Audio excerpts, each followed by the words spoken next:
the navy tidings, for which I call upon the House and the nation.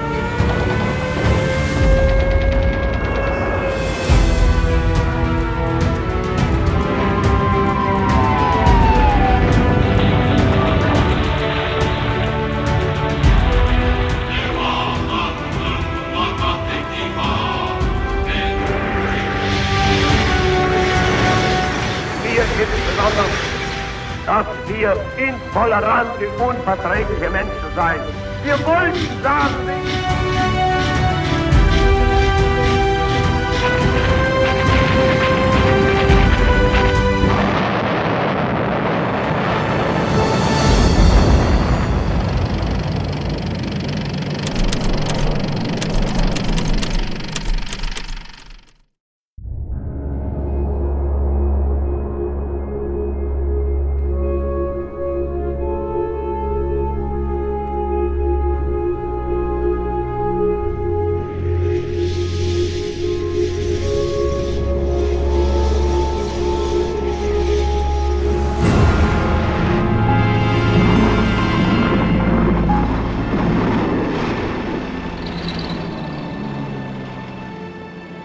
When war broke out in 1939, as Nazi tanks stormed across the Polish border, it would have been virtually impossible to predict just how far-reaching the consequences of Adolf Hitler's actions would be.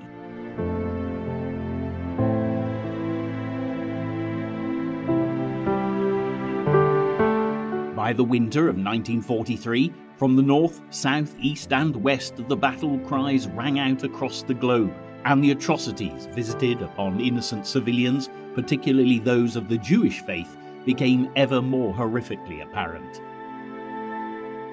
But as Hitler's Axis powers crushed and subjugated entire populations, news of Nazi and Japanese crimes against humanity served to fuel Allied determination to win the war as quickly as possible.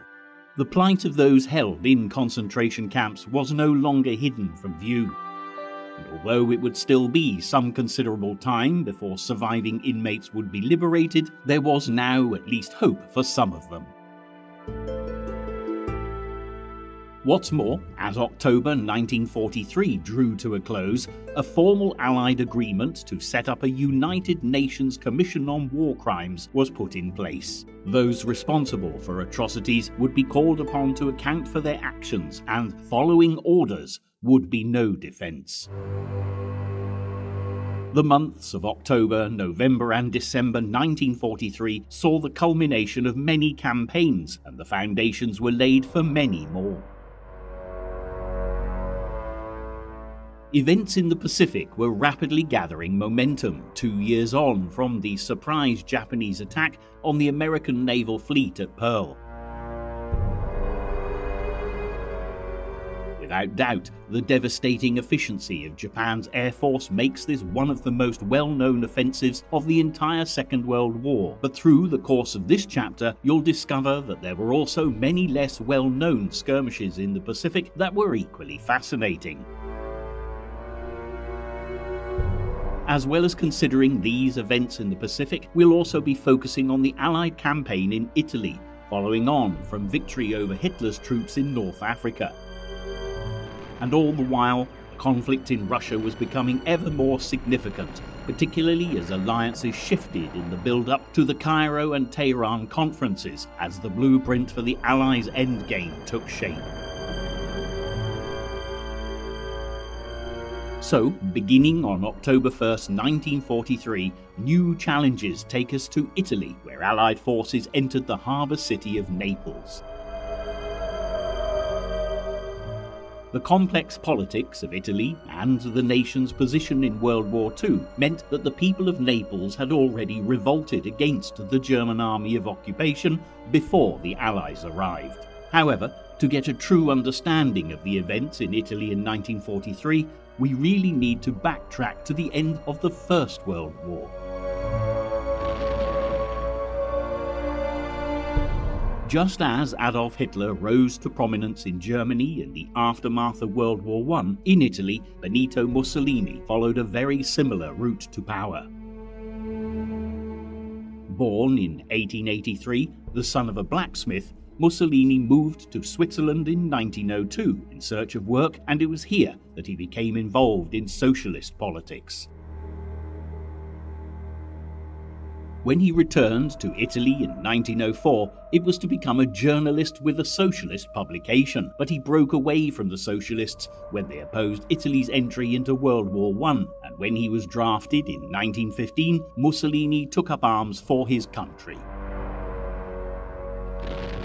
In all, Mussolini saw about 9 months active service, but in the years after the war, he returned to the political arena, this time not as a socialist, but by forming the Fascist Party early in 1919. Like Adolf Hitler in Germany, Mussolini believed he would be his nation's savior. Where discontent was rife, he found his supporters. Many unemployed war veterans followed where Mussolini led, were organised into squads of black shirts who terrorised their political opponents. It was the beginning of a dark age of oppression for the Italian people, and when the fascists were invited to join a coalition government in 1921, things went from bad to worse when the black shirts marched on Rome. Even the King of Italy, Victor Emmanuel III, turned to Mussolini, inviting the self-styled Il Duce to form a government with disastrous consequences, as by 1925 democracy had been dismantled. Italy found itself in the grip of a dictator every bit as unpredictable as Adolf Hitler was becoming in Germany.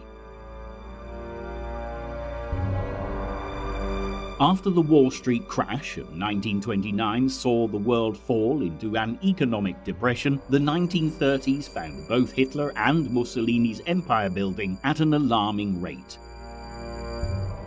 In Mussolini's case, Abyssinia, today better known as Ethiopia, was the main target.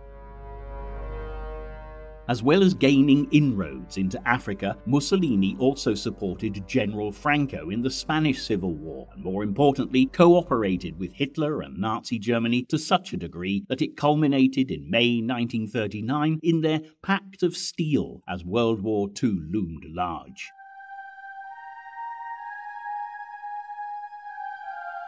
Italy formally entered World War II on the 10th of June 1940, officially signing up to the Tripartite Pact with Germany and Japan on the 27th of September of that same year in Berlin. Under Mussolini's leadership, however, Italy was far from being a strong military nation, and as early as 1941 had suffered multiple defeats in Greece and at the hands of the British in North Africa. Ironically, without German intervention, Mussolini and the Italian army would have faced a catastrophic military collapse, for the people of Italy, confidence in Il Duce, was shaken if not stirred.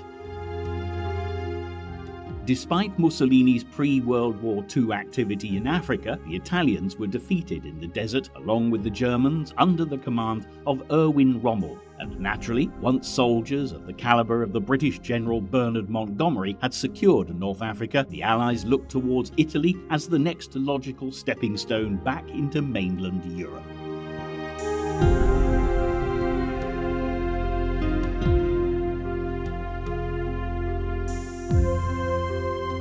The Allies' successful campaign to take Sicily, codenamed Operation Husky, began in July and came as quite a shock to the Italians.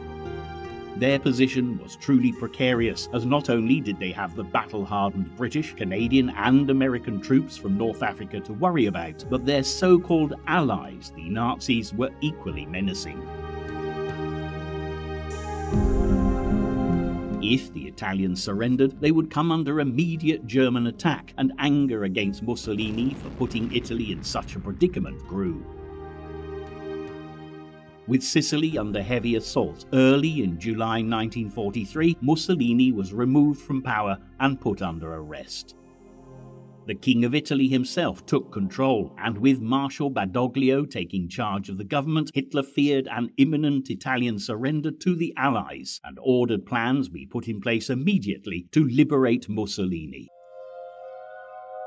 Having been humiliated on the Eastern Front with the loss of Stalingrad, Hitler was determined that the dramatic turn of events in Italy and all around the Mediterranean would not be permitted to undermine his power even further.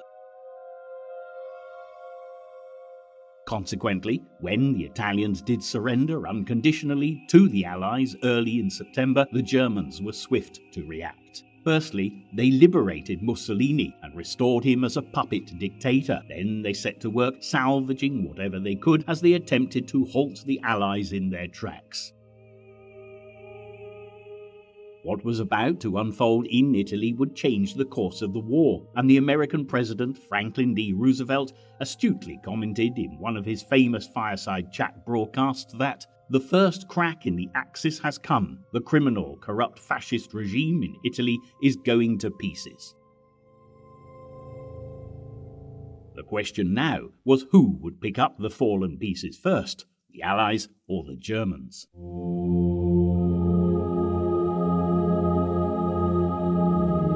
In the last days of September 1943, the Allies were making good progress in the south of Italy. While the King and Marshal Badoglio met the American General Dwight D. Eisenhower aboard HMS Nelson to sign a full armistice, to the north, Hitler had annexed the German-speaking regions of northern Italy. What had seemed to the Allies an easy advance to Rome was now becoming very much more complicated as the lines between who was friend and who was foe became increasingly blurred. By October 1st, when the Allies marched into Naples, the Germans had been fighting a revolt by the citizens of the city. Matters had exploded into conflict when German soldiers began to loot a shop.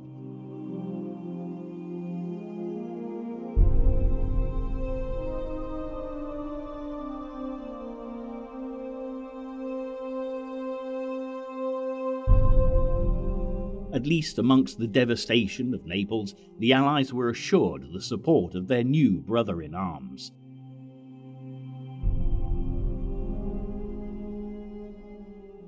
Meanwhile, on the Adriatic side of Italy, as October began, the Allies had also captured Foggia, and with it the most important airport in the region.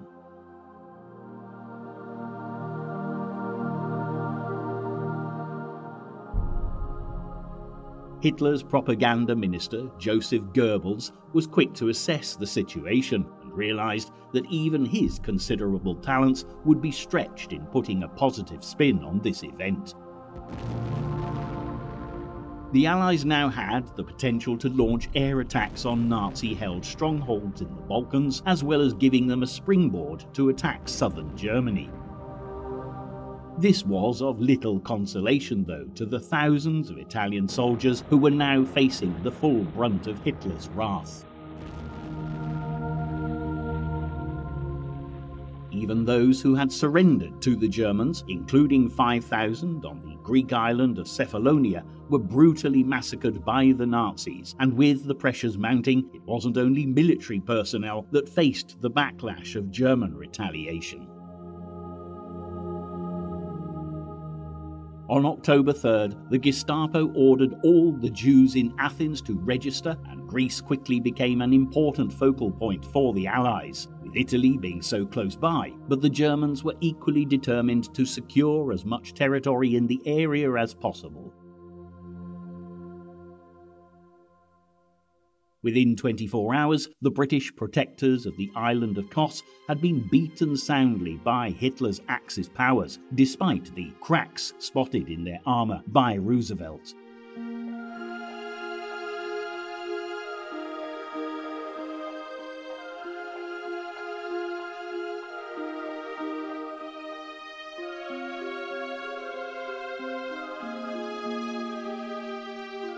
And as the Greek Jews were targeted, the Italian Jews were also about to discover the sting of Nazi persecution. On October 9th, 100 Italian Jews from Trieste were rounded up and sent to Auschwitz, and not one of them survived. This was the Day of Atonement in the Jewish calendar, the ancient festival of Yom Kippur, one of the holiest of all Jewish holidays.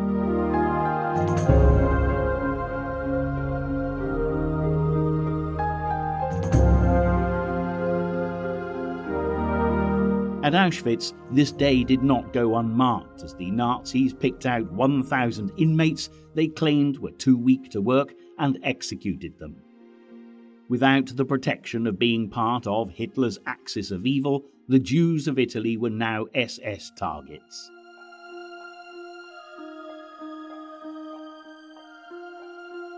There were nonetheless some advantages to be enjoyed because Eisenhower announced that there would be no more Allied bombing raids on Italy, and all efforts were made to prevent the ships of the Italian Navy falling into German hands. But Hitler's retaliation was unrelenting, and as the Luftwaffe were ordered to attack the escaping ships as they headed for Malta, he also drafted in more ground troops from the Russian front. With the Nazis in full occupation of Rome, General Erwin Rommel was charged with commanding operations in northern Italy, while General Kesselring had the daunting task of stemming the tide of the Allied advance in the south and protecting the Italian capital. Although Kesselring could do little about Naples, the Führer would have been delighted at the devastation his general left behind for the Allies to deal with. The reprisals were appalling, as all communication, transport, water and power systems were destroyed, while the city's buildings burnt, bridges were bombed, railway tracks were torn up, the harbour was a mass of sunken ships.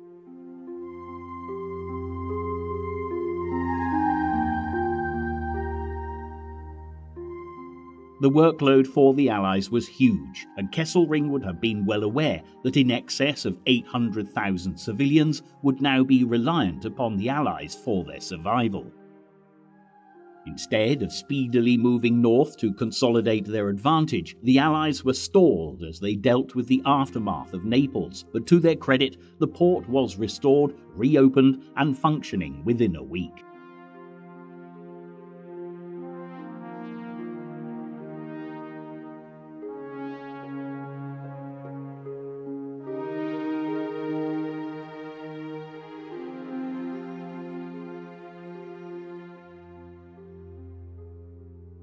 With the Allied commanders' sights now set on Rome, there was no time to lose, and the German defensive line at the Volturno River, 20 miles northwest of Naples, came under attack.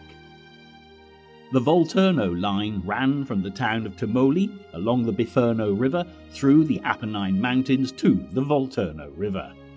As early as October 6th, Canadian tanks had forced the German troops of occupation to withdraw from Termoli, and by the 12th of the month, the American Fifth Army had crossed the river to breach the German defensive line and in doing push the Nazis back yet further.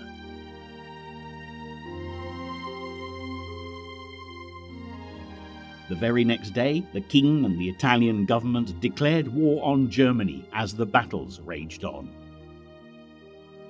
There were heavy civilian casualties as well as military losses, with what happened at places like Campobasso being typical.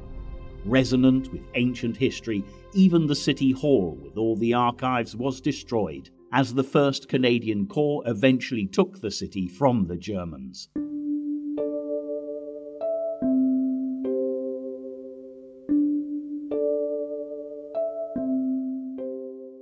By October 16th, the Allies were just 90 miles from Rome, but on the very same day, in the capital, German SS officers seized more than 1,000 Italian Jews. However, with more than 4,000 Jews given refuge in private homes, monasteries and converts, not to mention almost 500 hidden inside the Vatican, the Nazis once again found themselves thwarted by their former allies.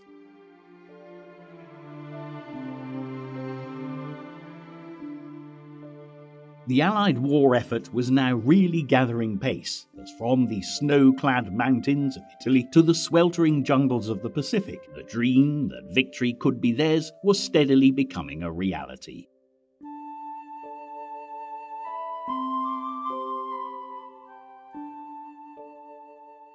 The positive influence of Roosevelt, Eisenhower and the Americans were making a colossal difference, and with them came propaganda every bit as effective as that manipulated by Joseph Goebbels and the Nazis. We feel we could win the war. Hollywood film single-handed stars if we could only rallied hear to entertain Carol the troops, Landis. from the Five. glamorous Okay, Carol fellas, Landis don't to the forget your comical flowers. Joe Brown. Many entertainers were happy to play their part, no matter what the dangers to their own personal safety.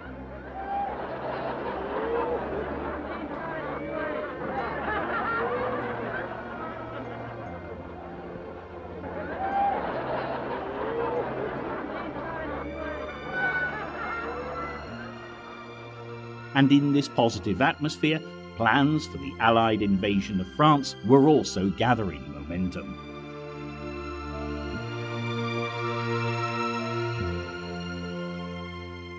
In the south of England, exercises were taking place with tank landing craft, and by the middle of October, the codename Mulberry had been selected for the hugely daring artificial harbours made of concrete that would be such an essential part of the D-Day landing plan. Nevertheless, the principal Allied nations, the USA, Great Britain and Russia, were far from feeling at ease with each other, especially as Russia had been so closely linked with Hitler in the early stages of the war. It was Winston Churchill, the British Prime Minister, who had speedily moved to recruit Joseph Stalin to the Allied cause after Hitler's Operation Barbarossa, when the Germans had invaded Russia. Ever since, despite Hitler's confident prediction that the Soviets would crumble before him, the Russians had been a constant thorn in his side. But Churchill, of all people, a man who in his long political life had changed his allegiances on more than one occasion, was all too aware of the disastrous consequences if Russia were to defect back to the Axis powers. Consequently, on October 18th in Moscow, the American, British and Russian foreign ministers agreed that they would not consider any separate peace negotiations with Germany, while the very next day in Washington, the Americans agreed to supply millions of tons of aid to the Soviets.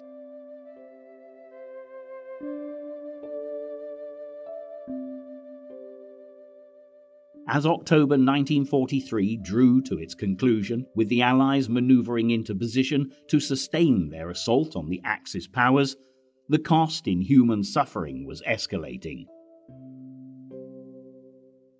On the 25th, the Japanese completed the Burma-Thailand Railway with the forced labour of 46,000 Allied prisoners of war.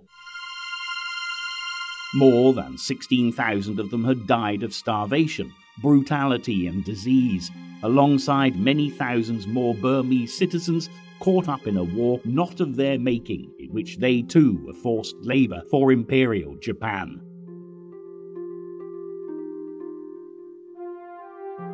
Just as events in southern Europe were now moving at a rapid pace, the same was equally true in the Pacific. On the very first day of November, US soldiers of the 3rd Marine Division landed in Empress Augusta Bay on the Solomon Island of Bougainville.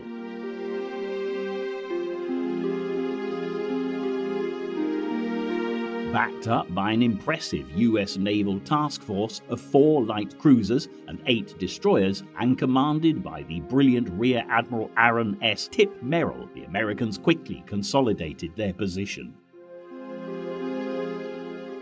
The Japanese were equally quick to respond, launching air attacks from Rabaul as well as dispatching their own powerful task force of cruisers and destroyers. Merrill was the first American Rear Admiral to use radar, and in this battle it gave him a major advantage.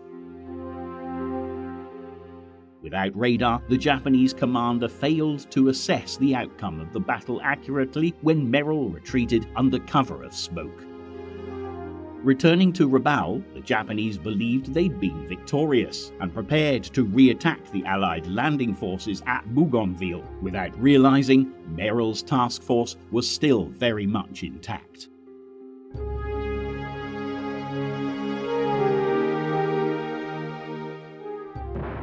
2 US aircraft carriers raided Rabaul on November 5th. Having underestimated their enemy, the Japanese fleet sustained heavy losses, which meant that any danger to the now well-established US Marines from Japan's Imperial Navy had for the time being at least passed.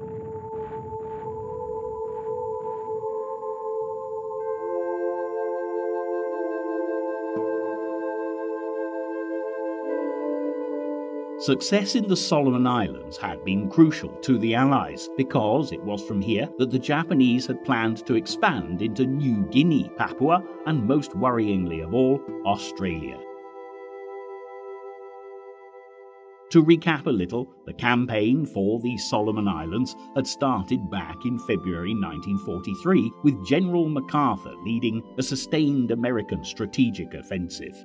By June, islands that people had never before heard of in the West were suddenly on the map. In Operation Toenails, the Americans overcame Japanese resistance as they landed on the island of Rendova, with the crucial airfield at Munda within attack range from there. While American and Japanese ships battled for dominance in the waters of the Kula and Vela Gulfs, although there was no outright victory for the Allies, the Japanese were prevented from backing up their ground troops.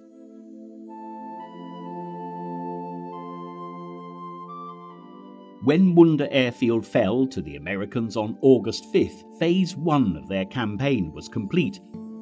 But there was still a great deal of work to be done clearing Japanese troops from New Georgia and the surrounding islands of Arundel, Banga, Gizo, Kolombangara, and Vella La Vella.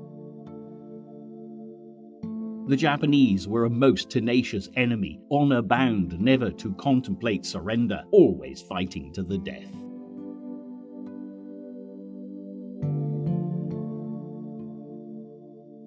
In the build-up to the Battle of Empress Augusta Bay in November 1943, Operation Toenails had been vital, and what lay ahead was destined to be equally challenging.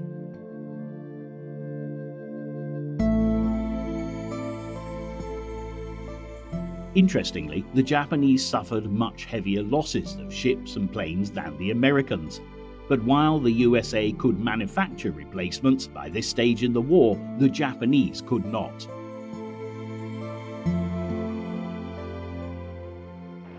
Nevertheless, the Japanese, determined in battle and policy of no surrender, continued undaunted, serving notice to the Allies that whatever the outcome of the war against Hitler in Europe, victory over the Japanese was going to be a completely separate issue.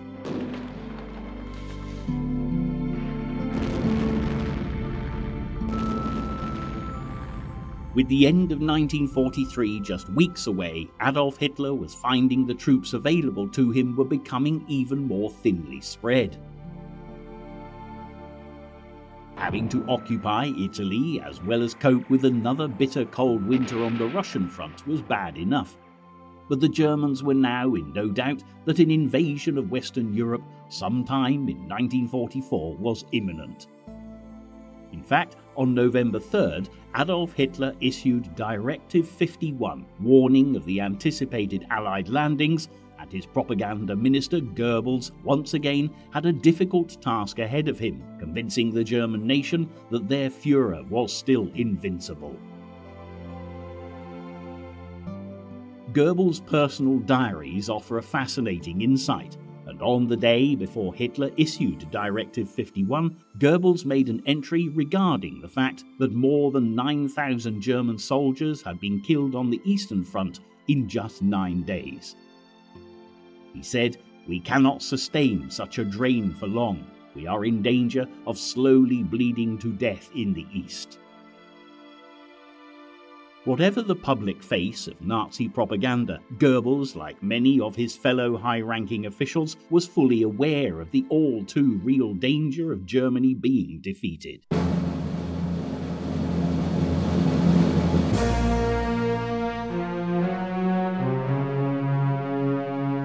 Without doubt, the Nazi propaganda machine was being stretched to the full by the events in Western Europe and Russia. However, the Japanese government was even more determined than the people of Japan should believe that their brave imperial warriors were victorious in every campaign of the Pacific Offensive. There were, of course, plenty of occasions when they did score direct hits against the Allies, particularly out at sea, and on November 19th, the Japanese Navy sunk the USS Sculpin, a Sago-class submarine. appropriately named after a remarkably stealthy fish that can survive out of water as well as in it, capable of inflicting a painful sting, the sinking of the Sculpin was a major blow to the American Navy. Yet the Japanese missed a golden opportunity to gain intelligence regarding the devastating attack the Allies were planning for the very next day on the 3 atolls in the Gilbert Islands, Makin, Tarawa and Abemama. Aboard the Sculpin was Captain John P. Cromwell, who had been fully briefed on the offensive to take the Gilbert Islands, codenamed Operation Galvanic.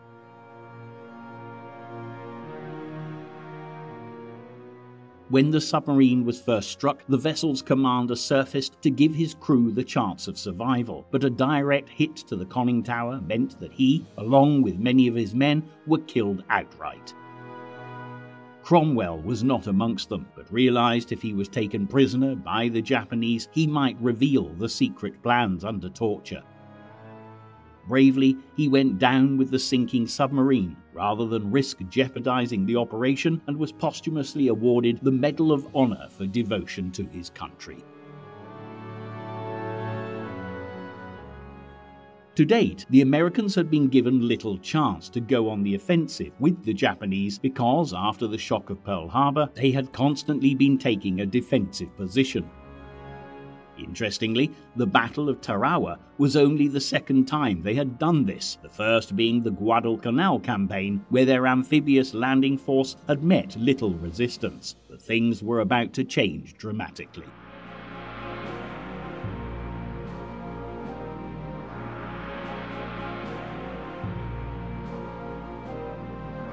Strategically, the Gilbert Islands were of vital importance as the Allies increased their operations from the mid-Pacific to the Philippines and prepared to advance on Japan.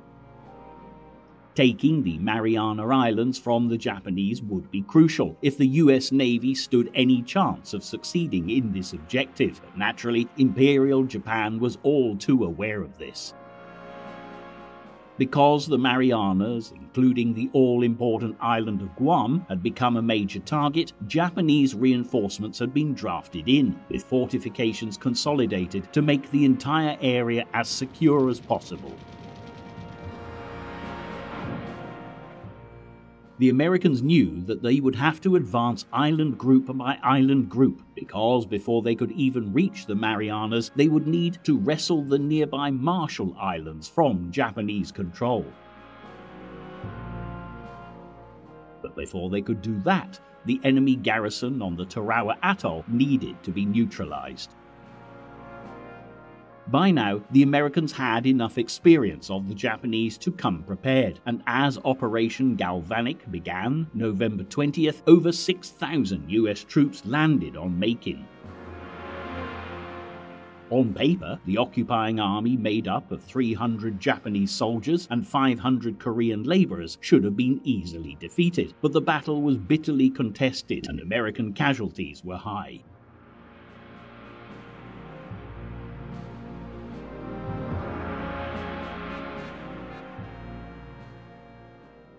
It was a costly operation in other respects too, as the US escort carrier Liscome Bay was torpedoed, killing 644 of the 900 crew. Then an accident aboard the USS battleship Mississippi during the pre-landing bombardment of Macon, when the turret exploded, resulted in a further 43 American deaths.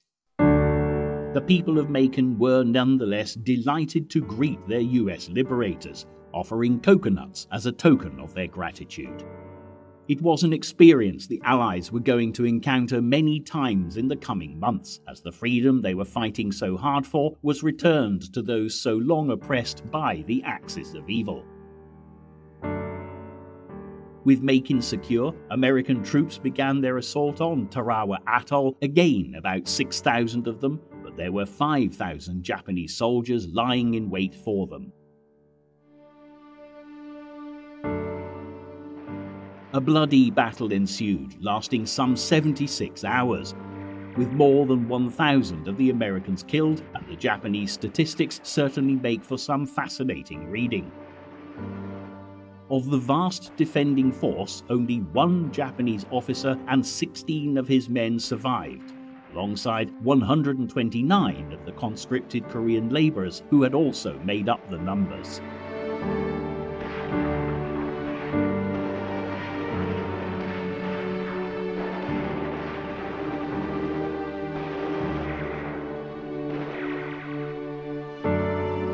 For the American people, who had so far been protected by heavy censorship, the now unrestricted news reports were hugely shocking. Many condemned Washington for allowing the offensive to go ahead after seeing photographs of America's brave young men floating dead in the water. The realization that the Japanese were going to put up a long and terrible fight really did hit home. With their experiences on Macon and Tarawa, the Americans changed their tactics when they reached Abemama.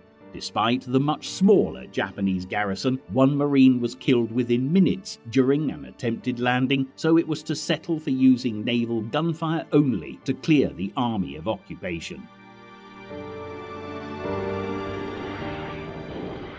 It was certainly effective, but not in terms of direct hits. Because of the 25 Japanese defenders, only 14 had been killed by gunfire. The rest had committed suicide.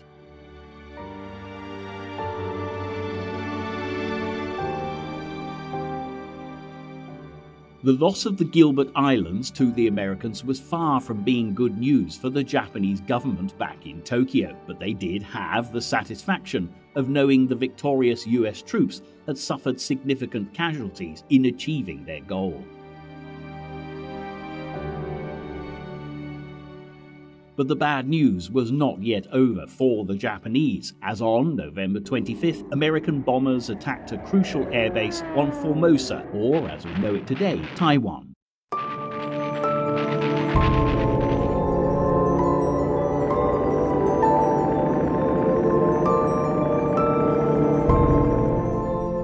The Japanese Navy operated heavily out of Formosa, which had been snatched from the Chinese, and the Americans destroying 42 of their aircraft in this mission was a huge blow. Air cover afforded the Japanese battleships extra protection, and to lose so many planes was very costly indeed. And it wasn't only the Americans giving the Japanese problems late in 1943, as on the same day in New Guinea, Australian forces captured vital territory. Suddenly, despite their fierce fighting and to-the-death attitude, the Japanese were not looking quite as invincible as they had liked to appear.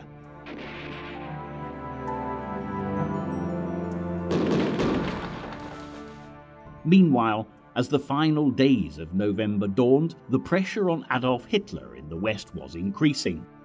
On the 22nd, the British carried out a night raid on the German capital, dispatching 764 bombers to attack Berlin. With direct hits on the government section of the city, including the Admiralty and Air Ministry, Hitler was incensed. He was safely resting at his Wolf's Lair military headquarters at Rastenburg in East Prussia, when even the Chancellery and his train in a Berlin railway siding suffered huge damage. The civilians of Berlin were not as fortunate as their leader, however, as 100 of them were crushed simply trying to get to safety in an underground shelter. Just as it had been for the civilians of London in the Blitz, the number of innocent casualties escalated, with 1,737 Berliners killed. Goebbels once again committed his personal feelings to his diary, noting that hell itself seems to have broken loose over us. The British lost 167 aircrew in the raid, but the very next night, Air Command ordered a further raid on Berlin. This time, 127 aircraft were lost, but the effect on the German capital was again devastating. With no heat, no light, and no water, and fellow Berliners dying all around, there was little even Goebbels could do to improve the morale of the German people. For the Allies, there was work to be done wherever they turned. and in Italy the push towards Rome continued. There were many major offensives like the bombing of Berlin, the continuing Italian campaign, but the little events were beginning to play a huge part too. In France, the resistance was undermining the German occupation at every turn, and with help from British agents, the preparations for the long-awaited invasion of the coast of northern France were, piece by piece, being slotted into place. Pulling all the various elements of the Allied push for victory together was far from being an easy task. Meetings between the Allied leaders were incredibly difficult to orchestrate. A prime example of this was the Cairo Conference held between the 22nd and the 26th of November. Winston Churchill, the British Prime Minister, and America's President Roosevelt met with China's Chiang Kai-shek to discuss the Allied position against the Japanese. Russia's Joseph Stalin refused to attend as he believed, with the Chinese present, it would be viewed by the Japanese as provocation on the part of the Soviets. On November 27th, the Cairo Declaration was nevertheless signed by the three leaders present, stating that the Allies would continue to employ military force until Japan's unconditional surrender.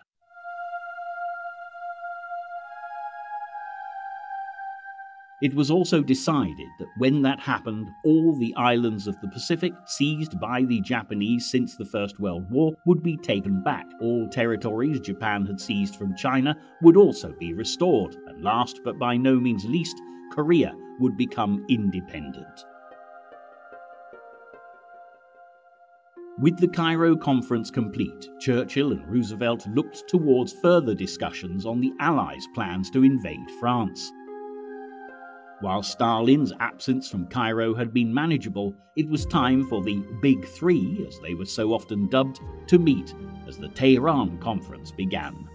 Stalin had not travelled outside Russia since the Bolshevik Revolution of 1917, but the three unlikely allies arrived in Tehran amid the tightest security to agree the plan for an Anglo-American cross-channel invasion planned for spring or summer 1944.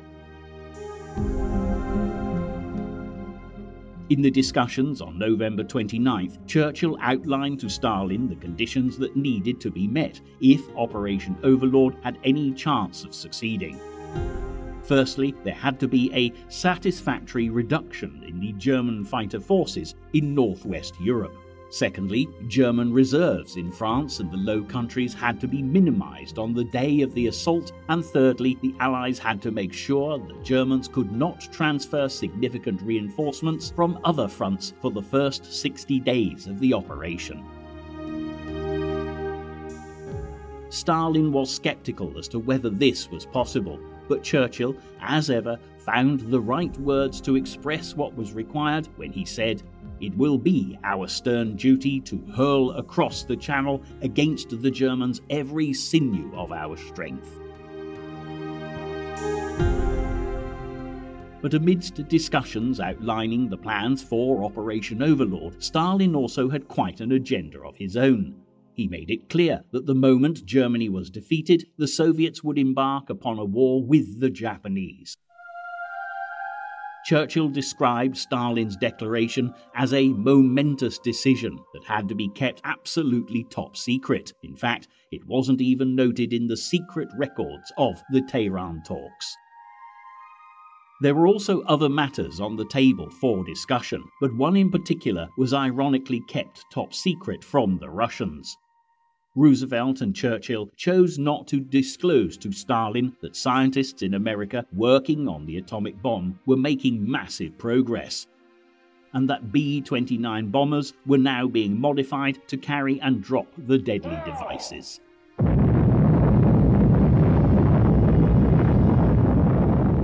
The fear of new weaponry and scientific advances was huge for the Allies and the Axis alike, and in Britain, concern over Hitler's designs for his unmanned rocket bombs continued to increase. Although it would still be many months before his V-1 rockets would be operational, a rare visit by Hitler to a flying bomb test site was scrutinized in the minutest detail. Hitler at this time was always reluctant to leave his Wolf's Lair HQ due to growing fears that he would be assassinated, as his health, both mentally and physically, deteriorated. It has been suggested that he was suffering from Parkinson's disease, but this has never been substantiated.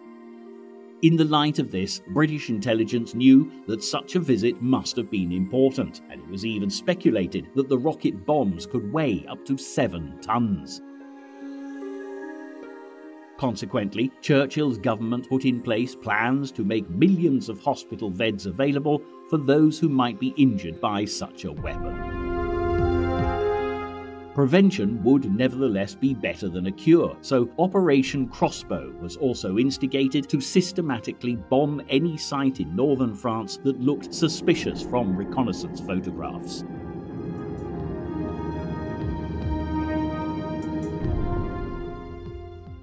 With the arrival of December, as the world waited for the end of another year at war, the major players continued to maneuver themselves into position. On December 7th, the American President, Roosevelt, appointed General Dwight D. Eisenhower to the much-coveted command of Operation Overlord. Calm and level-headed, with Eisenhower as Supreme Commander of the Allied Expeditionary Forces, Overlord was in a very safe pair of hands indeed. And Eisenhower was not alone, as the British General Bernard Montgomery was also about to be called to rally for the Overlord cause. He had been fully occupied in Italy since his rise to prominence with the British 8th Army in North Africa, but things were moving very slowly now in the Italian campaign as the Germans tightened their grip on Rome and other significant strongholds. By the end of December, Montgomery returned to England to command the 21st Army Group, while Oliver Leese took over Monty's role in Italy. Always outspoken, Montgomery, with a characteristic lack of tact, announced that he was glad to be leaving what he described as the dog's breakfast of the Allied campaign in Italy. Ironically, there were dissenting voices, most notably from the American camp, claiming that Monty had actually played a part in creating the dog's breakfast, and things did not exactly bode well for future relations between the opinionated Englishman and certain US generals. By the very nature of the Anglo-American offensive, these strong-minded personalities were going to have to forget their differences and work together, and it would take all of Eisenhower's immense talent as a diplomat to ensure that the very men needed to win the war did not end up fighting amongst themselves.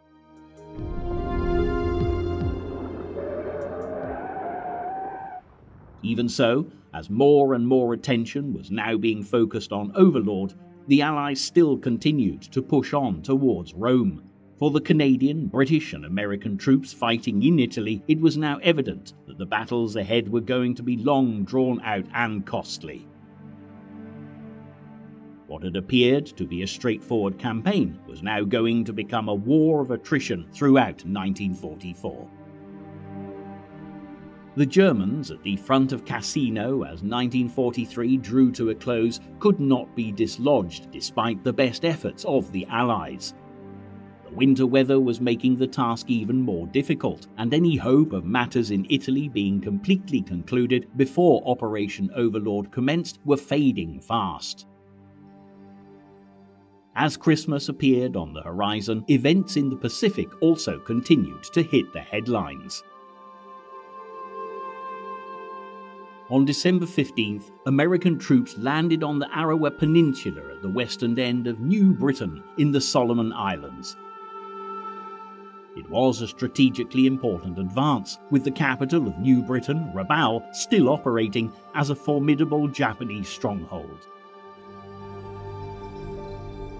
With people everywhere praying for peace at Christmas time, World War II relentlessly marched ever onwards. On Christmas Eve, the British once again bombed Berlin, and on Christmas Day, American planes knocked out 24 of the flying bomb sites that had been spotted in northern France.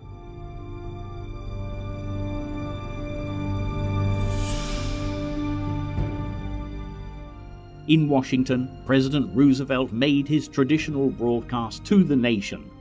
We know now that if we lose this war, it will be generations or even centuries before our conception of democracy can live again. There was little comfort to be had from his wise words, which was totally appropriate after the recent events in the Pacific and the horrific casualties inflicted upon the Americans by the Japanese. For the sake of those US Marines and their families, the bitter pill could have no sugar coating. Roosevelt pulled America together with a timely warning of what the year ahead was likely to bring, asking for one and all to find the strength and fortitude that would be required if the Allies were going to be victorious.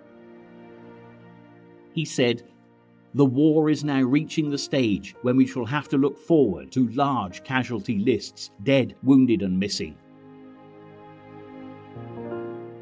War entails just that. There is no easy road to victory, and the end is not yet in sight."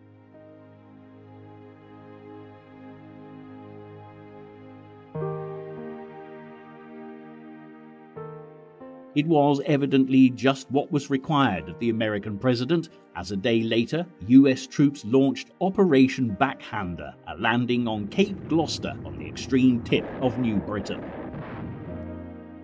There was no festive holiday out in the Pacific, and within a week the Americans had secured a vital airfield, giving them the perfect location to launch attacks on the yet unconquered half of New Guinea.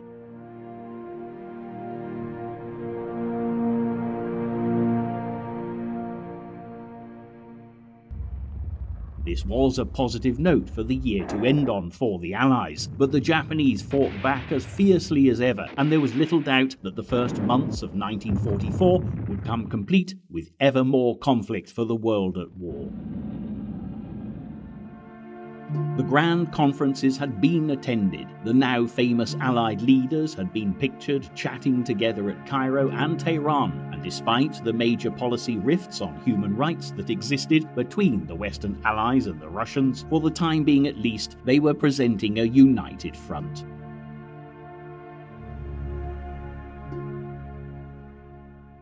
What would happen to these strange allegiances once the war was over was going to be extremely complicated, and on a global scale, the ramifications were immense.